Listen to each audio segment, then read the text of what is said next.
Why is it so hard for us as moms and women, fundamentally, to ask for help? I think we know that we can't do it all, but at the same time, it feels like we should be able to juggle everything between work, family, relationships, our own health, and everything in between all of that. But let's be real, we can't do it all. So do we just wait until we're completely overwhelmed and have a complete mental breakdown before we reach out?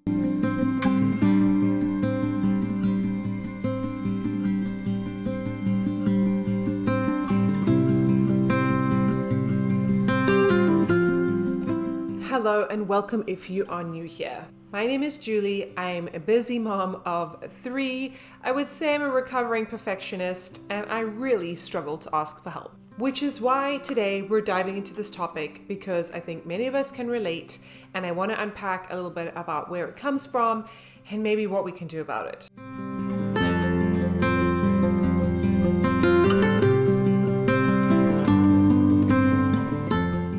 As moms, we feel that we need to be superwoman. We juggle work, kids, responsibilities, our households all at once, and we just expect that of ourselves. When people ask how we're doing, usually we respond with, I'm fine, it's going okay, I'm okay, because that's what they expect us to say. But the truth is, it's overwhelming. I don't think anyone is having a great time when they do it all alone, but we can't admit defeat. We see it as failure if we need to ask for help. Why is that?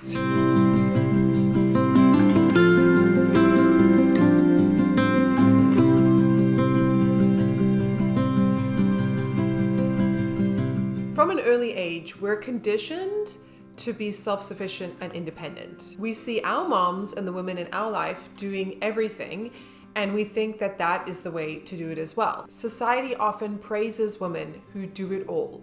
We get a little spike of dopamine when someone says, do you have any help? And you say, no, it's just me. There's some element of pride and egoism, perhaps, that make us want to do it all and get an invisible medal for it. This validation that comes from doing it all makes it exceptionally hard to ask for help. There is this underlying pressure to always be the perfect mom, the perfect wife, and that makes it really tricky to admit when we can't do it all. Something I have to continually remind myself is it takes a village, as cheesy as that sounds. You cannot do it all, and that's okay. And the only way to normalize that you need help and that it's fine to ask is to start living by example.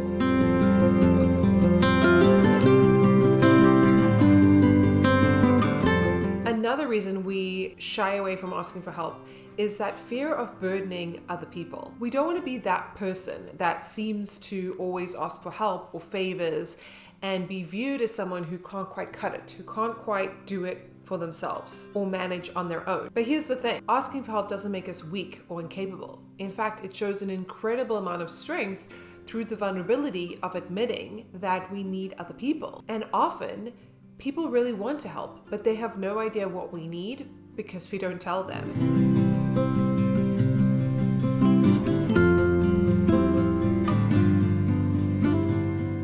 It's not until we reach breaking point that we have to admit that we need help. We might snap at our kids, break down crying, burn out, injure ourselves, and then we're put in a position where we're forced to ask for help, which could have all been prevented had we just had structures in place the first go around. That's when we're forced to ask, and by then it feels like it's all too much. I asked my husband before filming this video if he had any advice with regards to moms and women struggling to ask for help. His immediate response was, I don't struggle to ask for help. And maybe that's the difference between men and women. I'll let you decide. Why do we wait to hit rock bottom before we reach out? It's because we believe at our core that we're supposed to do everything on our own. Some kind of badge, invisible medal that we're trying to achieve. And we know logically that that doesn't make any sense, and yet our actions would suggest otherwise.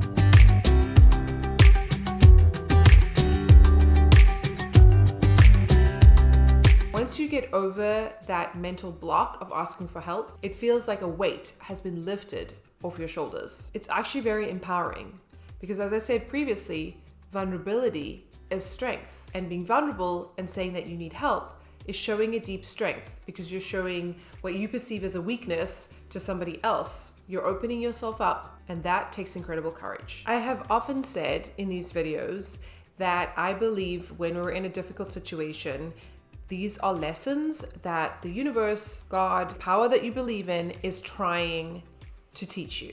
And if you don't learn that lesson the first go around, it'll keep happening to you. So a personal example for me is that I have a chronic kind of tendonitis in my elbow. I've spoken about this a bunch in some videos, and it's very annoying to the point where I'm like, am I imagining this? Do I want attention? Why is this still bothering me? It's been going on for a long time.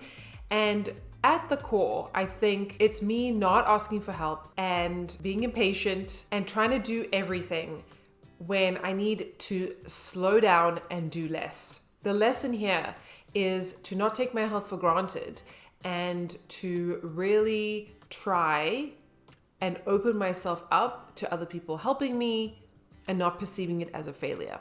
And it's a hard lesson to learn, but I know that through making it known and not perceiving it as me being whiny or a weakness or attention seeking, the sooner I get through that mentally, the sooner I will get better. And already I'm feeling better because I've accepted that I need to get some help. This is a physical manifestation of not listening to my body and trying to do it all, but there might be areas in your life where you know that you should get some help. Perhaps some childcare, perhaps go on a date night. When was the last time that you went out with your partner without your kids? Simply because you don't have a babysitter or someone to ask to look after them so that you can go out. And what is it costing you when your relationship before you had children is slowly kind of falling apart because you're not giving it the attention that it needs?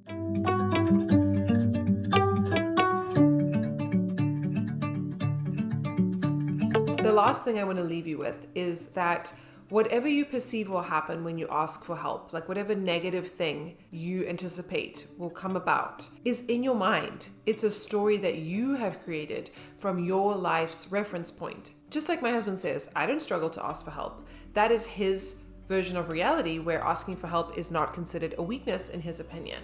And so you are anticipating someone else's response to you asking a question or expressing a need that might not even be true. It's just your version of the events. I want to remind you that it is okay to ask for help. It is something that we need to instill in our children. It is something that we need to rewrite in women's consciousness so that we can build a stronger society where people actually look out for each other and know what's going on behind closed doors. If you need support, reach out. We're all connected, and we're only as strong as the weakest link. If you can relate to this video, I would love for you to give it a like, hit that notification bell, subscribe so that you can be up to date with more videos like this. I love talking about the deeper topics as it relates to motherhood and just life and what we're all going through, because I don't think it's spoken about enough. So if that is something you enjoy, perhaps you will consider sharing this with someone else who may as well. Thank you so much for watching, and I will see you in my next video. Bye.